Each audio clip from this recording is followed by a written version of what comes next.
Bueno, buenos días, vamos a proseguir eh, aquí en Apocalipsis capítulo 14 y pues vamos a retomar un poco que habíamos visto al principio de este capítulo, el cántico de los 144.000, cántico de los 144.000.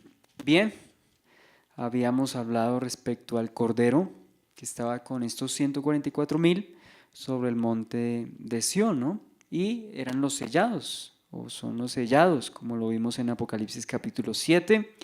Vimos que ellos escucharon, bueno, Juan escuchó una voz del cielo como estruendo de muchas aguas y dice que esta voz pues era como esa alabanza al Señor y los 144.000 cantaban ese cántico nuevo. Dice que nadie podía aprender ese cántico que se escuchaba en el cielo de esa voz como de arpistas, sino solo los 144.000. Entonces, bueno, habíamos visto algunos principios. Habla de arpas como arpas, es decir, que en el cielo hay música, en el cielo pues hay instrumentos. Claro que estamos hablando en términos espirituales. Algunos dirán, no, es que esto es como arpas, ¿no? Pero como en Apocalipsis 5 dice literalmente arpas, que los seres celestiales tenían arpas e incensarios, o sea que sí estamos hablando que, como dice el corito, en el cielo se oye y en la tierra se canta, Señor. Eh, entonces podemos notar ahí este principio, ¿no? La música, la alabanza. Esto para nosotros es un aliciente porque podemos emplear la música para la gloria de Dios, porque si en el cielo se está cantando, se está exaltando al Señor incluso con instrumentos, habla de arpas, pues nosotros aquí en la tierra podemos utilizar y hacer uso de ese principio. Entonces, gloria a Dios. Por eso no estamos de acuerdo con aquellos que niegan o prohíben alabar al Señor con instrumentos, porque dicen que hay géneros musicales, bueno, sí, hay géneros musicales pues poco apropiados para alabar al Señor. Uno de ellos, por ejemplo, es el reggaetón. Pues, es un ritmo, pues, no sé, bastante sensual y a veces como el énfasis es más el ritmo que el mismo contenido, ¿no? Sin contar, pues, el contenido de las canciones, completamente inmorales, claro, eso está en el mundo, pero habrá quienes dicen yo quiero usar eso para la gloria de Dios. Bueno, yo tengo mi reserva respecto a ese género, ¿no? Pero en términos generales, la Biblia sí habla, el Salmo 150 y otros salmos, habla de alabar al Señor con arpas, con címbalos resonantes. ¿Qué son címbalos resonantes? Es decir, no hacerlo de manera como apática, sino hacerlo de manera espontánea, alegre, con júbilo, así lo dice la Biblia. Entonces, ¿cómo vamos a anular los salmos? Entonces, lo que vemos en los salmos coincide con lo que estamos viendo con las alabanzas de Apocalipsis. Por consiguiente, nosotros como creyentes podemos exaltar a Dios con cánticos. Bien. Y luego hablamos ahí enseguida, dice, y este cántico nuevo, ¿cierto? Solamente ellos lo podían cantar y ellos se dice que estos son los 144.000 que fueron redimidos de entre los de la tierra, de entre los de la tierra. La palabra redimidos es agorazo, es decir, haber comprado a estos, a estos 144.000, el Señor los compró. ¿Cómo lo hizo? Pues a precio de su sangre, ¿sí? Y esa palabra básicamente significa que ellos son posesión o adquisición del Señor. Entonces, no solamente han sido comprados, sino también han sido, como prueba de ello, de que han sido comprados y adquiridos, han sido sellados. Recordemos que este sello está en contraste con lo que se habló en el capítulo 13. Lo último que se habló en el capítulo 13, ¿qué fue? Los marcados por la bestia. ¿Y qué es lo primero que se menciona en el capítulo 14? Los 144.000 sellados. ¿Sí ven? O sea que el diablo quiere de una u otra forma imitar lo que el Señor hace con los que le sirven y le adoran. Pero el Señor aquí, una vez más, nos muestra a sus sellados, ¿sí? A sus redimidos, pero más exactamente aquellos que ha comprado y aquellos que pues adquirido, ¿no? Versículo 4 al versículo 5 habíamos dicho, estos son los que no se contaminaron con mujeres, son vírgenes, estos son los que siguen al Cordero por donde quiera que va. Estos fueron redimidos de entre los hombres como primicias para Dios y para el Cordero, y en sus bocas no fue hallada mentira, pues son sin mancha delante del trono de Dios. Estamos repasando lo que habíamos visto anteriormente. ¿Por qué se caracterizan estos 144,000? Primero, no se contaminaron con mujeres, o sea, pureza sexual. Hemos dicho acá que la fornicación o el adulterio también se habla en términos espirituales. De eso podemos dar crédito en el Antiguo Testamento cuando se dice que Judá e Israel fornicaron y adulteraron contra Dios. Está hablando en términos espirituales, refiriéndose a la idolatría. Pero también aquí no podemos descartar la pureza sexual, es decir, física, de estos 144,000.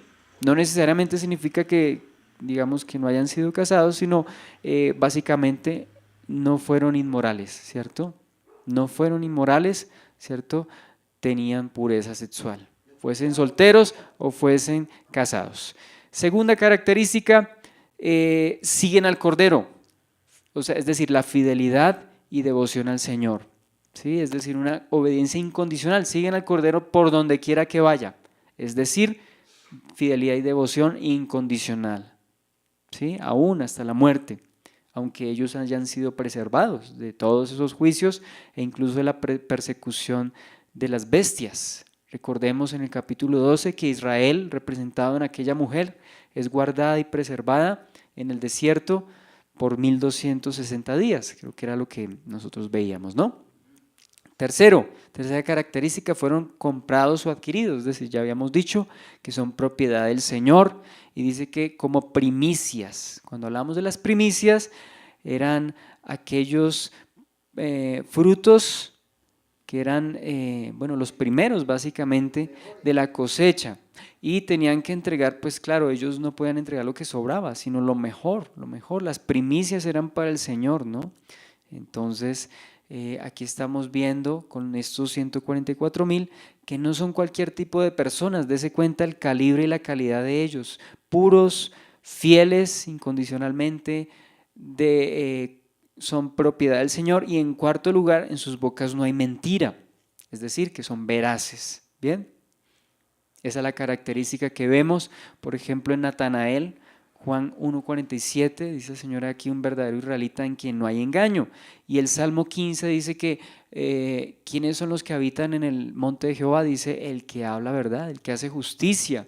Aún dice que aún jurando en daño propio, o sea, en perjuicio de él, no por eso cambia.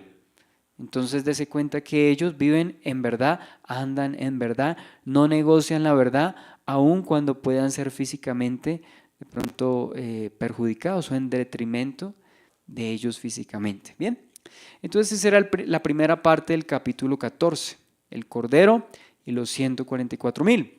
Lo segundo que habíamos hablado es el anuncio de los 3 ángeles, o de lo segundo que habíamos referido. Estamos en ese segundo punto, versículo 6 al versículo 13. Ahí nos encontramos, capítulo 14, versículo 6 al versículo 13.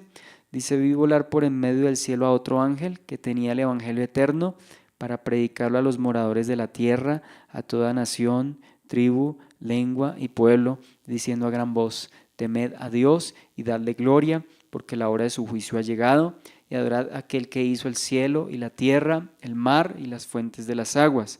Otro ángel le siguió diciendo: ha caído Babilonia, la gran ciudad, porque ha hecho beber a todas las naciones del vino del furor de su fornicación.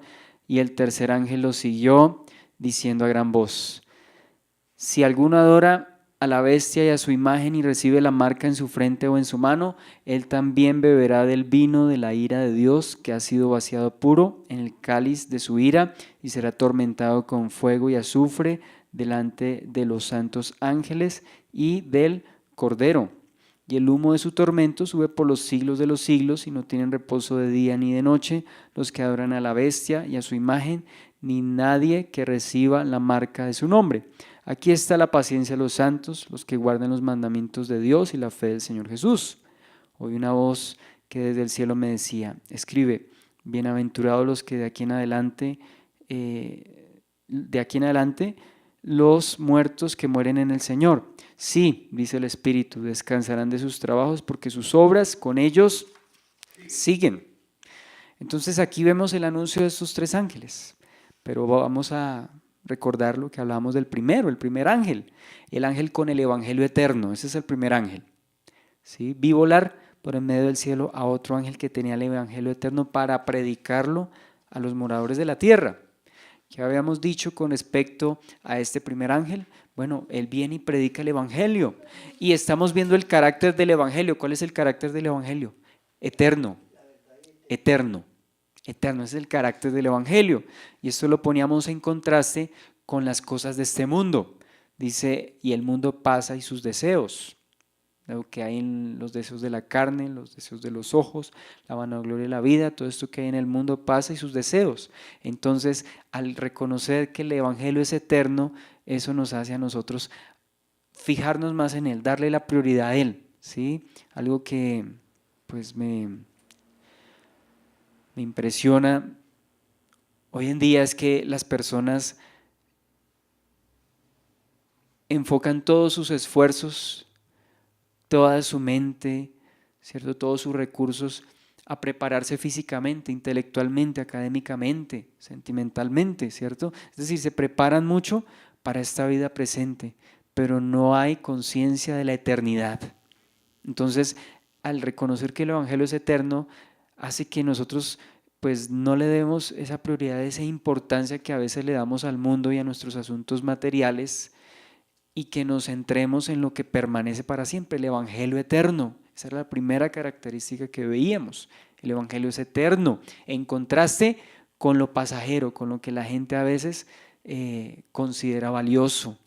Mateo capítulo 24, versículo 35, el cielo y la tierra pasarán, pero mis palabras no pasarán. Segunda de Corintios 4:18 creo que dice, no mirando las cosas que se ven, sino las que no se ven, porque las que se ven son temporales, pero las que no se ven son eternas.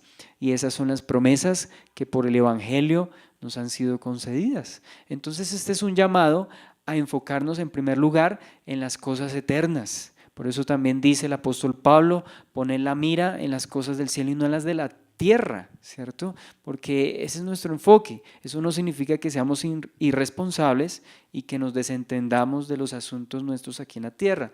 No, esto es un asunto de prioridad. Cuando nosotros enfocamos en primer lugar el reino de Dios y su justicia, lo demás ocupa su lugar, ¿cierto? Lo demás va a poder ser administrado sabiamente.